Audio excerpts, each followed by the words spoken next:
Dalam Bapa dan Putra dan Roh Kudus. Amin. Allah Bapa di surga, kami mengucap syukur dan terima kasih pada hari pesta Maria mengunjungi Elizabeth. Kita diajak untuk melayani, untuk bermisi, untuk membagikan apa yang kita miliki kepada orang lain. Dan orang mendapatkan karunia yang besar dalam hidup mereka. Hidup kita juga. Terpujilah namamu kini dan sepanjang segala masa. Amin. Ada satu pertanyaan dalam diri saya, kenapa pesta ini, kunjungan Maria kepada Elizabeth ini dijadikan setingkat pesta dalam perayaan Bunda Maria? Apa pentingnya kunjungan Maria ini dalam karya kerasulan, karya pastoral? Saya melihat penting dan menjadi pola kita dalam karya kerasulan. Pada intinya hidup kita adalah merasul. Pada intinya hidup kita harus bermisi. Pada intinya hidup kita harus membagikan apa yang kita miliki sebagai sesuatu yang berharga, sebagai sesuatu yang bernilai, sebagai sesuatu harapan yang dirindukan oleh setiap orang untuk dibagikan kepada orang lain. Karena tanpa itu kita tidak bermakna. Jadi makna kita adalah membagikan yang saya merasa dan saya melihat dan saya mengalami bahwa inilah nilai values yang tinggi yang mau saya bagikan kepada orang lain. Nah, ini juga bisa menjadi pola kita di dalam menghayati hidup kita sebagai orang Katolik. Pola pertama adalah pola pengalaman akan Allah. Seperti Bunda Maria mendapat kabar gembira dari malaikat Tuhan. Pengalaman akan perjumpaan dengan Tuhan lewat malaikat. Pengalaman akan tugas yang Tuhan berikan kepada kita. Pengalaman akan tugas yang diberikan kepada Bunda Maria. Dan Bunda Maria begitu exciting, begitu bersemangat, begitu bergairah karena mendapatkan sesuatu yang bernilai. Sesuatu yang ia dambakan juga, yang ia harapkan juga. Dan datang, dia mendapatkan itu. Maka ketika malaikat mengatakan bahwa saudarimu yang tua itu sedang mengandung, sesuatu yang antara dia percaya dan tidak percaya. Karena dia sendiri mengandung ketika di usia yang sangat muda, yang berlawanan dengan saudarinya Elizabeth yang sudah tua. Dia mengandung karena Roh Kudus, ya, mengandung karena Roh Kudus. Kemudian juga bukan karena Yosef. Dan karena sesuatu yang tak dapat dimengerti, dipahami oleh dia, bisa jadi Bunda Maria juga mengalami keraguan dalam hatinya tentu saja. Ya, tidak nampak dalam tulisan-tulisan Injil, tapi dia pasti juga ada semacam pertanyaan, ya, bukan keraguan tapi lebih pertanyaan. Ya, lalu maka itu dia bergegas-gegas, ya, menuju ke perbukitan, ke tempat yang jauh dari Nazaret ke tempat ke tempat Bethlehem, tempat di mana di Yerusalem, tempat di mana Elizabeth sedang mengandung. Dia bergegas-gegas untuk apa? Untuk sekaligus menolong, tapi juga untuk sekaligus membuktikan bahwa apa yang dikatakan malaikat itu benar. Tapi tidak hanya itu, untuk menunjukkan bahwa karya Allah nothing impossible gitu loh.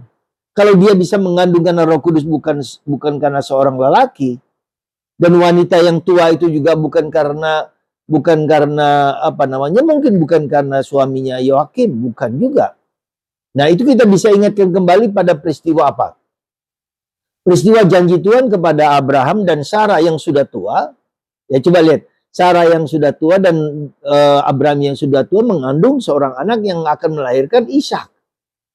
Jadi secara natural dan alami hampir susah kita mengerti, ya. Hampir susah kita mengerti seseorang pasangan yang sudah tua yang tak mungkin sebetulnya mendapat anak lalu mendapat anak Ishak, dan inilah yang menjadi cikal bakal orang Yahudi.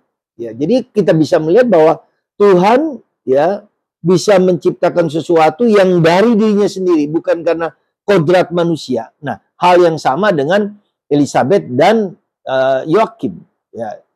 Jadi bisa Zakaria, bukan Yoakim tapi Zakaria. Mereka tidak mampu untuk mendapatkan seorang anak. Jadi di sinilah intervensi Allah. Ya, ada kemiripan antara Abraham dan Sarah, ada kemiripan antara Elizabeth dan Zakaria, dan kemudian ada kemiripan dari Bunda Maria yang bukan karena pria. Jadi disinilah intervensi Allah, ya. Jadi saya melihat bahwa satu hal penting di dalam hidup kita, bahwa Allah berintervensi untuk melakukan sesuatu karya yang Ia rencanakan bagi dunia. Dan itu pula terjadi pada saya, pada Anda, pada kita semua. Allah pasti mempunyai rencana yang indah, yang harus kita temukan, yang harus kita resapi, yang harus kita dalami. Apa yang Tuhan mau pakai diriku untuk dunia, untuk keselamatan manusia. Jadi untuk dunia dan orang lain itu juga keselamatan. Jadi ada unsur keselamatan yang Tuhan mau lakukan lewat aku.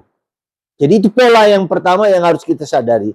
Ya, jadi ketika kita mendapatkan suatu anugerah yang Tuhan berikan untuk dibagikan kepada orang lain, nah itulah yang perlu dan kita sadari sebagai passion kita, sebagai rahmat kita yang mau kita bagikan. Mari saudara, Anda dan saya dipanggil untuk membagikan, sekali lagi membagikan, men-sharingkan, menularkan kepada orang-orang di sekitar kita, supaya karya keselamatan itu terwujud lewat aku. Tidak terhambat karena aku tidak mengatakan itu. Maka pengalaman Maria adalah, aku ini hamba Tuhan, terjadilah padaku menurut perkataanmu. Adalah diterima dengan penuh kerendahan hati, disyukuri dengan kerendahan hati. Aku ini hamba Tuhan. Jadi aku ketaatan di dalam mengikuti perintah Tuhan.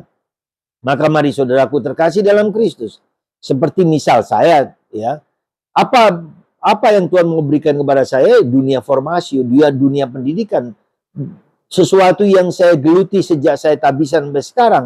Inilah dunia saya. Saya mau menyiapkan anak-anak muda untuk menjadi seorang karmelit di masa depan. Itulah tugas saya yang saya mau terima dengan penuh syukur. Nah, lalu apa yang kemudian kita melihat ketika Elizabeth mendengar salam itu, maka anak dalam rahim melonjak kegirangan. Jadi roh dalam diri orang yang menerima itu melonjak bersuka cita karena mendapatkan sesuatu yang berharga, sesuatu yang mulia, sesuatu yang indah, ya. Dan Roh Kudus inilah yang mau kita bagikan kepada orang, sehingga orang itu juga bergerak untuk melipat gandakan, ya. Jadi bagaimana melipat gandakan? Bangunkan roh hati anak itu untuk tidak kita pendam, kita rendahkan, tapi kita bangkitkan, semangatkan kepada mereka semua. Semoga lewat perantaraan Bunda Maria mengunjungi Elizabeth, ya, karena intervensi Allah, dapat membagikan rahmat berlimpah demi keselamatan orang lain. Sekali lagi, bukan hanya sekedar dibagikan, tapi itu apakah untuk keselamatan banyak orang atau tidak? Itu yang penting bagi kita. Jadi kita dipakai Allah untuk membuat orang lain selamat, dan orang lain akan membagikan itu kepada orang lain juga. Itulah saudaraku terkasih, suatu pola pelayanan yang harus kita sadari, yang kita terima dari Allah, yang kita syukuri, dan kita mau bagikan kepada orang lain dengan penuh sukacita. Semoga Anda menerima panggilan Tuhan dengan penuh sukacita dan membagikan kepada orang lain untuk keselamatan banyak orang. Tuhan memberkati Anda semua, seperti Bunda Maria, seperti karya kita semua. Tuhan melayani umat Allah demi keselamatan manusia. Tuhan memberkati Anda semua. Bapa, Putra, dan Roh Kudus. Amin.